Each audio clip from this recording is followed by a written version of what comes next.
तर फॉर्मल इव्हेंटमध्ये गिरीश आपल्याला त्याचा शिवाजी महाराजांबद्दलचा स्टडी आहे, त्यातला थोडासा भाग सांगणार आहे.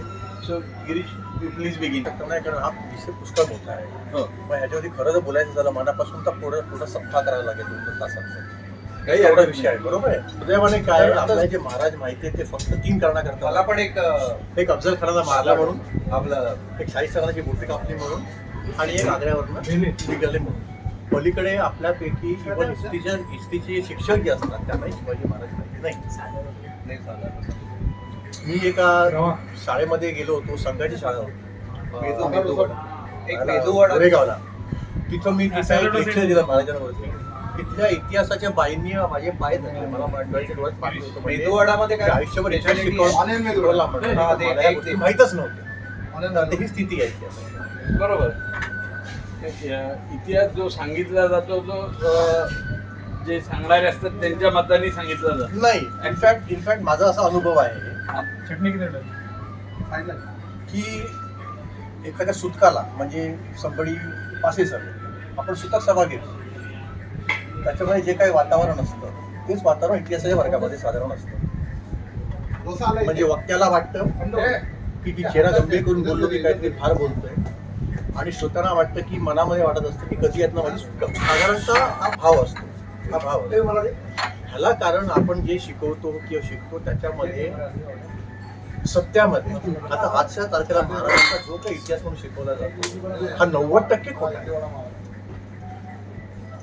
जसं नितीनने मला काही प्रश्न विचारला होता, त्याच्यात मी रेफरन्समध्ये सांगतो की कुठला इतिहास जो असतो तो खरा की खोटा, it depends on the source, की तुम्ही त्या कुठल्या सोर्समधनं तुम्ही ती माहिती काढलेली आहे.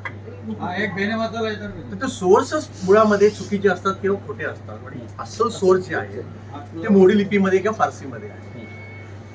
तो nobody bothers to read those. That is one part. Secondly, translation जेव्हा करतो तेव्हा ट्रान्सलेशनमध्ये पण जो माणूस ट्रान्सलेट करतोय त्याची त्या भाषेवर कमांड किती आहे, त्याच्यावर ट्रान्सलेशन बरोबर की चुकीचं ठरलं जातं. आता तुला एक फक्त सिंपल उदाहरण तुम्हाला सगळ्यांना सांगतो, म्हणजे किती आपला हा इतिहास जवळचा आहे आणि आपल्याला कसं आपण मिस करतो. आपल्या सैन्यामध्ये, भारताच्या सैन्यामध्ये बरेचसे रेजिमेंट्स आहेत. People want be knowing lot of regiments आहेत, दुसरे रेजिमेंट्स आहेत. तर प्रत्येक रेजिमेंटची एक वॉर क्राय असते. म्हणजे एक लिंग महाराज की जय, सत श्री अकाल वगैरे वगैरे, या सगळ्याच्या वॉर क्राय, हर हर महादेव, की प्रत्येक वॉर क्राय जी आहे ना कुठल्या ना कुठल्या देवाच्या किंवा देवीच्या नावावरती असते. म्हणजे that gives you inspiration. Maratha light infantry अशी एकच रेजिमेंट आहे की ज्याची वॉर क्राय एका माणसाच्या नावावरती आहे, बोल जय छत्रपती शिवाजी महाराज की जय. आता हे असं का? त्याची वॉर क्राय पहिले हर हर महादेव होती. अजून राईटली पहिले हर हर महादेव होती. ती का? त्या कारणाला फार लावून त्याची गरज नाही. 1941 दुसऱ्या महायुद्धामध्ये त्याचं कारण घडलं. या गोष्टी आपल्याकडे शास्त्राला पण पोचवत नाही. तर ही सारी गोष्ट आहे, म्हणजे इट्स व्हेरी सिम्पल, पण वी डोंट नो दिस. तर ह्या ज्या गोष्टी आहेत त्या मुलांपर्यंत, माणसांपर्यंत पोचवायची आवश्यकता अशा करता असते की शिवाजी इज नेव्हर हिस्ट्री.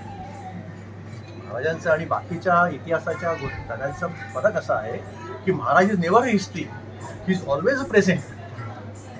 कारण इतिहासाचा आपल्याशी काही संबंध नाही, म्हणून इतिहासाच्या वर्गामध्ये आपण दुर्लक्ष करून फक्त राण्याने मिशा काढत बसतो. इतिहासात जे झालं ते झालं. तर सिकंदरने दुसरी की लढाई हमको मैं क्या करू गाणं पण त्याच्यावरती आहे. बरोबर आहे? तसं नाही. महाराजांचा आपल्याशी रेलेव्हन्स काय आहे समजा, म्हणजे I am going to very basic. आपल्याशी रेलेव्हन्स काय की शिवाजी महाराजांचा आणि आपल्या आजच्या वर्तमानाशी संबंध काय. आपण म्हणतोच ना की संबंध आहे. काय संबंध आहे? आपण सगळे इथे ज्या वेशात बसलो, जी भाषा बोलतो आहोत, ज्या धर्माचं आपण पालन करतो, जे आपले संस्कार, आचार, विचार, आपल्या मनात जे विचार आहेत ते सगळं महाराजांमुळे. हा एक माणूस जर नसता, आज आपण जो पोशाख घालतो, जो ड्रेस घालतो, जी भाषा बोलतो, जे आपले विचार आहेत, संस्कार आहेत, ते फक्त महाराजांमुळे. हा जर एक राजा झाला नसता तर आपला धर्म वेगळा असता, आपली भाषा वेगळी असती, आपला पोशाख वेगळा असता, आपले विचारही वेगळे असतात.